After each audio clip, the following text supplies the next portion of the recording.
नमस्कार दोस्तों, स्वागत है आपका हमारे YouTube channel UPSC PCS with Sonam में। आज की वीडियो में हम डेली करंट अफेयर्स करने जा रहे हैं 8 अक्टूबर के, जो सभी एग्जाम के लिए इम्पोर्टेंट है। इस सीरीज में हम द हिंदू के इम्पोर्टेंट करंट अफेयर्स को संकलित करते हैं, जो एग्जाम के लिहाज से बेहद ही महत्वपूर्ण होते हैं। तो अगर आप हमारा पीपीटी चाहते हैं या हमारे नए क्लासेस की अपडेट या किसी भी तरह की जानकारियां चाहते हैं, तो कृपया कर हमारा ये टेलीग्राम चैनल ज्वाइन करना ना भूलें। चलिए शुरू करते हैं आज का हमारा ये सेशन। हमारा नेक्स्ट अपकमिंग क्लासेस है ऑल कॉम्पिटिटिव एग्जाम एमसीक्यू, जिसमें हम प्रतिदिन 50 एमसीक्यू विथ डिस्कशन करेंगे, जो सभी परीक्षाओं के लिए इम्पोर्टेंट होगा। साथ ही यह आपके एग्जाम में बूस्ट देने के प्रयास से भी तैयार किया गया है। तो चलिए बिना समय गवाए शुरू करते हैं आज का हमारा ये सेशन। आरबीआई ने बैंकिंग क्षेत्र में 4 प्रमुख सुधारों की घोषणा की। पहला है जोखिम आधारित बीमा प्रीमियम। वर्तमान में सभी बैंकों को समान दर से प्रीमियम देते हैं। नई प्रणाली के तहत सुदृढ़ और सुशासित बैंक कम प्रीमियम देंगे, कमजोर या जोखिमपूर्ण बैंक अधिक प्रीमियम देंगे। जिम्मेदार बैंकिंग को प्रोत्साहन मिलेगा और दीर्घकाल में जमाकर्ताओं को सुरक्षा और वित्तीय स्थिरता मजबूत होगी। दूसरा सुधार है अपेक्षित ऋण हानि प्रावधान ढांचा। 1 अप्रैल 2027 से आरबीआई ईसीएल मॉडल लागू करेगा। अनुसूचित बैंक, छोटे वित्तीय बैंक, पेमेंट बैंक या आरआरबी को छोड़कर और सभी भारत स्तरीय वित्तीय संस्थाओं पर यह पारंपरिक इनकॉर्ड लॉस मॉडल की जगह लेगा। ईसीएल मॉडल के तहत ऋण जोखिम की पहचान पहले चरण में करनी होगी और प्रोएक्टिव प्रावधान बढ़ाना होगा। तीसरा है संशोधित बेसल III पूंजी मानक। ये भी 1 अप्रैल 2027 से लागू होगा। एमएसएमई और आवासीय रियल एस्टेट के लिए जोखिम भार को कम किया जाएगा। क्रेडिट जोखिम हेतु मानकीकृत दृष्टिकोण जारी किया जाएगा। परिणाम स्वरूप इन लक्षित क्षेत्रों के लिए पूंजी आवश्यकताएं कम होगी। एमएसएमई और किफायती आवास क्षेत्र में ऋण प्रवाह बढ़ेगा। संपूर्ण बैंकिंग प्रणाली में पूंजीगत लचीलापन सुदृढ़ होगा। नेक्स्ट है नए निवेश और दिशा निर्देश। बैंक और उनके समूह क्रमों के बीच व्यावसायिक ओवरलैप पर पूर्ण प्रतिबंध हटाए गए। अब व्यावसायिक संरचना पर निर्णय बैंक के निर्देशक मंडल द्वारा लिया जाएगा। इससे राजनीतिक लचीलापन और प्रतिस्पर्धी क्षमता बढ़ेगी। तो हम ये साथ में ये भी देख लेते हैं कि इससे संबंधित स्टैटिक फैक्ट्स क्या है। इसकी घोषणा 1 अक्टूबर 2025 को किया गया। ईसीएल और बेसल III प्रभावी तिथि है 1 अप्रैल 2027। संक्रमण की अवधि है 31 मार्च 2031 तक। प्रमुख उपाय: जोखिम आधारित बीमा प्रीमियम, उपेक्षित ऋण हानि प्रावधान, संशोधित बेसल III पूंजी मानक, नए निवेश व व्यवसाय दिशा निर्देश। मौद्रिक नीति में रेपो रेट 5.5 ही रहेगा। इसका रुख तटस्थ है। नेक्स्ट है कैबिनेट ने वंदे मातरम की 150वीं वर्षगांठ के राष्ट्रव्यापी समारोह को मंजूरी दी। भारत सरकार के मंत्रिमंडल ने राष्ट्रीय गीत वंदे मातरम के 100 वर्ष पूरे होने के उपलक्ष्य पर देश भर में समारोह मनाने की मंजूरी दी। यह निर्णय गीत के स्वतंत्रता संग्राम में योगदान और भारत की सांस्कृतिक विरासत में उनकी अस्थायी स्थान को सम्मानित करता है। उत्पत्ति और ऐतिहासिक पृष्ठभूमि। रचना: वंदे मातरम संस्कृत में बंकिम चंद्र चट्टोपाध्याय द्वारा रचित है। प्रकाशन: सबसे पहले उनके उपन्यास आनंद मठ में प्रकाशित हुआ था।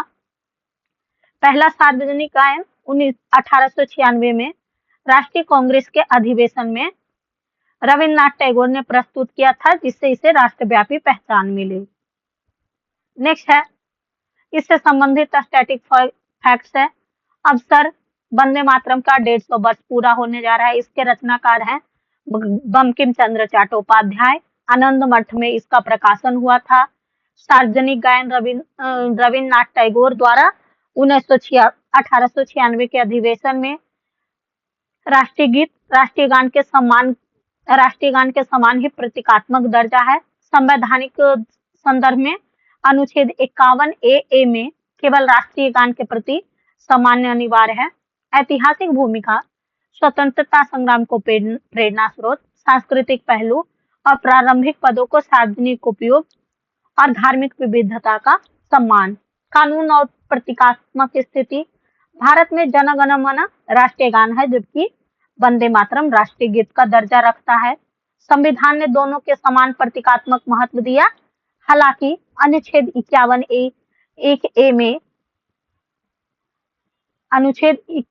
ए में केवल राष्ट्रीय गान के प्रति सम्मान अनिवार्य है, राष्ट्रीय गीत के लिए नहीं।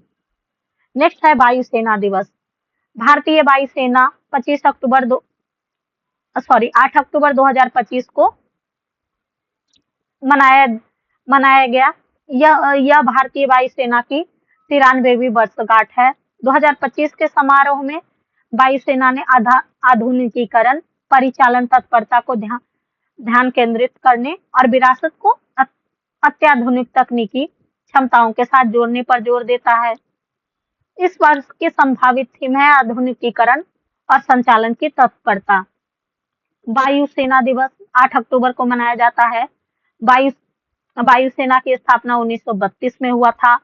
कमांड्स 5 ऑपरेशनल और 2 फंक्शनल है। इसके शीर्ष रैंक के अधिकारी हैं चीफ एयर मार्शल। अधिकारियों में प्रवेश एनडीए, एएफ कैट और सीडीएस के द्वारा होता है। भारतीय वायुसेना की आधिकारिक स्थापना 8 अक्टूबर 1932 को ब्रिटिश शासन के तहत हुआ था। उस समय इसके पास केवल 3 विमान और 4 अधिकारी थे। भारतीय वायुसेना की प्रमुख भूमिका 1947 से 48 में कश्मीर संघर्ष, 1965 और 71 में भारत पाक युद्ध, 1999 में कारगिल युद्ध और आपदा राहत और संयुक्त राष्ट्र मिशन। नेक्स्ट है भारतीय वायुसेना के कमांड की संरचना। 7 कमांड्स हैं। पश्चिम एयर कमांड नई दिल्ली में पश्चिमी सीमा हवाई रक्षा, पूर्वी एयर कमांड शिलोंग में पूर्वी क्षेत्र की निगरानी, केंद्रीय एयर कमांड प्रयागराज केंद्र समर्थन और संचालन, दक्षिणी एयर कमांड थिरुवनंतपुरम तटीय और मानवीय मिशन, दक्षिण पश्चिम एयर कमांड गांधीनगर दक्षिण पश्चिमी रक्षा और हवाई क्षेत्र निगरानी, प्रशिक्षण कमांड बेंगलुरु अधिकारियों और एयरमैन का प्रशिक्षण, रखरखाव कमांड नागपुर में उपकरण और विमानों का रखरखाव। इसके अधिकारियों की रैंक सबसे ऊपर में है चीफ एयर मार्शल, उसके बाद है एयर मार्शल, उससे नीचे है एयर वाइस मार्शल, उनसे नीचे है एयर कमोरेड, उससे नीचे है ग्रुप कैप्टन, उससे नीचे है विंग कमांडर, उससे नीचे है स्क्वाड्रन लीडर और इससे नीचे है फ्लाइट लेफ्टिनेंट और सबसे लोएस्ट में अधिकारियों की रैंकिंग में है फ्लाइंग ऑफिसर की। नेक्स्ट है भारत ने वन्यजीव सप्ताह मनाया। वन्यजीव सप्ताह एक महत्वपूर्ण संरक्षण अभियान के रूप में मनाया गया, जिसमें केंद्रीय पर्यावरण मंत्री भूपेंद्र यादव ने संकटग्रस्त प्रजाति मानव वन्यजीव संबंध पर केंद्रित 5 नई परियोजनाओं की शुरुआत की। मानव वन्यजीव सहअस्तित्व थीम के तहत यह समारोह IGNF देहरादून में आयोजित किया गया। इसने नवाचार, सहयोग और सामुदायिक भागीदारी के माध्यम से सतत वन्यजीव संरक्षण के प्रति भारत की प्रतिबद्धता को उजागर किया। थीम है मानव वन्यजीव सहअस्तित्व। स्थान, आयोजन का स्थान IGNFA FRI कैंपस देहरादून में। शुरुआत की गई परियोजनाएं डॉल्फिन फेज 2, स्लॉथ बियर, घड़ियाल, COE HWC और टाइगर रिजर्व के बाहर टाइगर, अनुक्रमण चक्र, नदी डॉल्फिन, बाघ, स्नो लेपर्ड और ग्रेट इंडियन बस्टर्ड। हैकाथन 420 प्रतिभागी, AI आधारित संघर्ष उपकरण। COE HCOW टैकॉन में स्थापित किया जाएगा। 5 राष्ट्रीय संरक्षण परियोजनाओं का शुभारंभ। प्रोजेक्ट डॉल्फिन, नदी और समुद्री डॉल्फिन की निगरानी का सुरक्षा विस्तार। आवास सुधार, पानी के भीतर शोर, मछली पकड़ने के खतरे और प्रदूषण को कम करना। प्रोजेक्ट सॉल्ट बियर की आबादी पर प्रभाव डालने वाले आवास हानि, संघर्ष क्षेत्र और अवैध शिकार को रोकने के लिए राष्ट्रीय क्रियान्वयन ढांचा। प्रोजेक्ट घड़ियाल, गंभीर रूप से लुप्तप्राय घड़ियाल के संरक्षण की संचित योजना। नदी पारिस्थितिकी तंत्र, घोंसला स्थल पुनर्स्थापना और प्रजनन कार्यक्रम। और मानव वन्यजीव संघर्ष के लिए उत्कृष्ट केंद्र। टेकॉन की स्थापना, नीति समर्थन, समन रणनीति और एआई आधारित निगरानी उपकरण का नेतृत्व। टाइगर रिजर्व के बाहर बाघों की पहल, संरक्षित क्षेत्र के बाहर रहने वाले बाघों की सुरक्षा। समुदाय संचालित संरक्षण, कैमरा ट्रैप और लैंडस्केप स्तर की योजनाएं हैं। नेक्स्ट है भारतीय शांति सैनिकों को समर्पित सेवा के लिए UNISAF द्वारा सम्मानित किया गया। हाल ही में संयुक्त राष्ट्र अंतरिम सुरक्षा बल ABAE में तैनात भारतीय शांति सैनिकों को ABAE क्षेत्र में उनकी उत्कृष्ट सेवा के लिए सम्मानित किया गया। यह भारतीय शांति सैनिकों की भूमिका, योगदान और भारत लंबे समय से संयुक्त राष्ट्र शांति मिशन स्थापना मिशन को एक प्रमुख स्तंभ रहा है, जो केवल सैनिक ही नहीं बल्कि आवश्यक सेवाएं और नेतृत्व, लॉजिस्टिक समर्थन भी प्रदान करता है। ABI में भारतीय दल ने इस संसाधन समृद्ध, संवेदनशील और विवादित क्षेत्र में सुरक्षा बनाए रखने में महत्वपूर्ण भूमिका निभाई। UNISFA में भारतीय शांति सैनिकों में सैनिक पर्यवेक्षक, स्टाफ अधिकारी और अग्रिम पंक्ति के सैनिक शामिल हैं। इसके कर्तव्यों में संवेदनशील क्षेत्र की गश्ती, नागरिकों की सुरक्षा और मानवतावादी अभियानों की सुरक्षा सुनिश्चित करना है। UN मिशन, यूनाइटेड नेशन अंतरिम सिक्योरिटी फोर्स फॉर ABI। क्षेत्र ABAE, यह सूडान और साउथ सूडान के बीच विवादित क्षेत्र है। सम्मानित अधिकारी मेजर जनरल रॉबर्ट याब अफराम, भारतीय बटालियन INDBAT। भारत के वर्तमान UN शांति सैनिक 5000 से प्लस कर्मी। 1950 के बाद से कुल भारतीय शांति सैनिक 2.9 लाख से अधिक हैं। सर क्रीक, भारत और पाकिस्तान के बीच लंबे समय से चला आ रहा सर क्रीक विवाद फिर से चर्चा में आ गया, जब राजनाथ सिंह ने किसी भी शत्रुतापूर्ण कार्रवाई के खिलाफ कड़ी चेतावनी की मंजूरी दी। तो आइए हम जानते हैं सर क्रीक क्या है। यह स्थान रन ऑफ कच्छ, गुजरात और सिंध के बीच है। तो आइए जैसा कि हम देख रहे हैं, ये है हमारा सर क्रीक। इसकी लंबाई है 96 किलोमीटर। प्रवाह अरब सागर में महत्व, यह दोनों देशों के बीच समुद्री सीमा का अंतिम बिंदु है। महत्व, सर क्रीक की लंबाई 96 किलोमीटर है। रन ऑफ कच्छ में भारत का दावा थालवेग सिद्धांत, पाकिस्तान का दावा पूर्वी किनारा सीमा।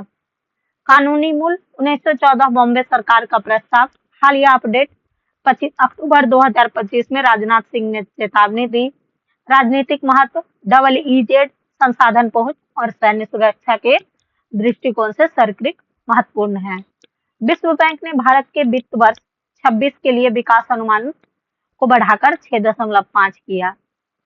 विश्व बैंक ने अपनी अक्टूबर 2025 की एशियाई विकास रिपोर्ट में भारत की वित्त वर्ष 25-26 की GDP वृद्धि दर का अनुमान 6.5% कर दिया है, जो कि जून 2025 में किए गए 6.3 के पूर्वानुमान से अधिक है। 2026 में विश्व बैंक द्वारा भारत की GDP वृद्धि 6.5%, पिछला अनुमान 6.3%।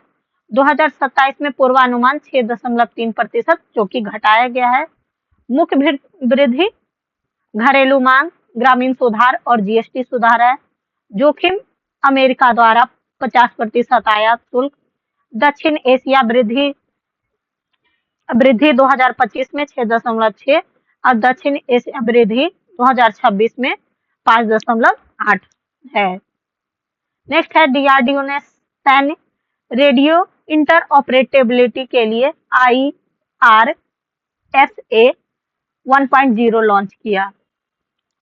डीआरडीओ ने 6 अक्टूबर 2025 को इंटीग्रेटेड डिफेंस स्टाफ और त्रिसेवा संगठनों के साथ मिलकर नई दिल्ली में इंडियन रेडियो सॉफ्टवेयर आर्किटेक्चर संस्करण 1.0 लॉन्च किया। यह भारत की सैन्य संचार प्रणाली में एक बड़ा तकनीक है जो स्वदेशी इंटरऑपरेटेबल और भविष्य के लिए तैयार सॉफ्टवेयर परिभाषित रेडियो के विकास की दिशा में महत्वपूर्ण कदम है। IRSA 1.0 भारत का पहला मानकीकृत सॉफ्टवेयर आर्किटेक्चर है जो सभी रक्षा सेवाओं के लिए एक समान ढांचा प्रदान करता है। यह एकीकृत API इंटरफेस और निष्पादन वातावरण को परिभाषित करता है जिससे विभिन्न रेडियो प्रणालियों के बीच वेब फॉर्म पोर्टेबिलिटी, प्रमाणीकरण और इंटरऑपरेटेबिलिटी सुनिश्चित किया जा सके जो आधुनिक युद्ध के लिए अत्यंत आवश्यक है।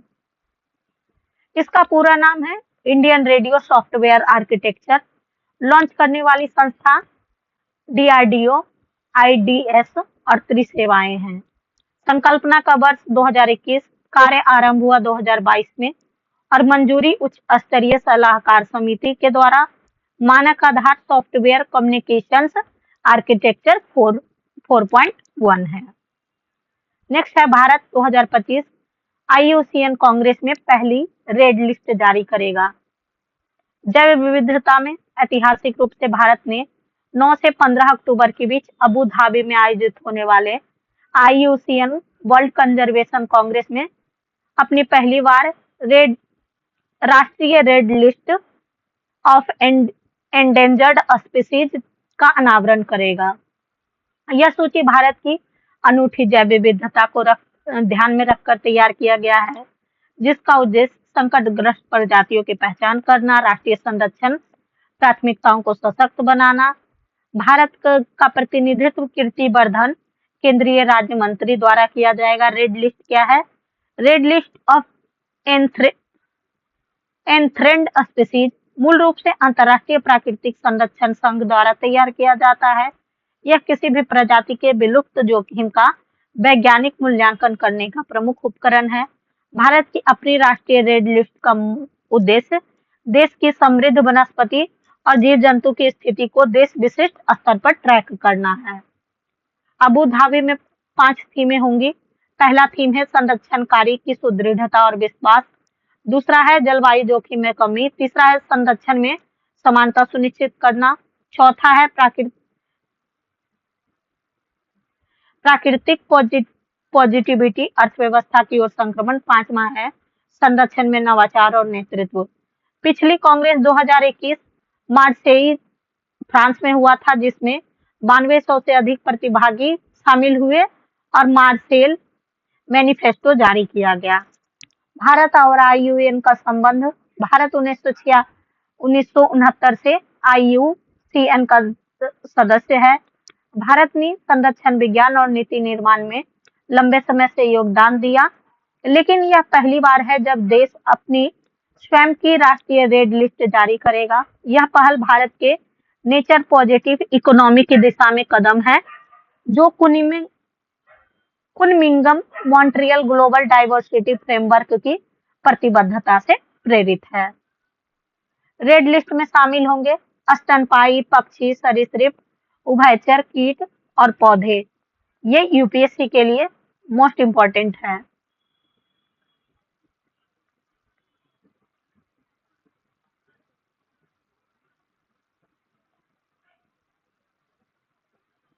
खतरे की श्रेणी अत्यंत संकटग्रस्त, असुरक्षित और लगभग संकटग्रस्त। डेटा आवास विनाश, आक्रामक प्रजाति, प्रदूषण, जलवायु परिवर्तन प्रभाव आदि पर आधारित। भारत अपनी प्रमुख पहले जैसे प्रोजेक्ट टाइगर, प्रोजेक्ट एलिफेंट और राष्ट्रीय जैव विविधता और मानव कल्याण मिशन भी प्रदर्शित करेगा जो नई रेड लिस्ट के रूपरेखा को प्रस्तुत करेगा।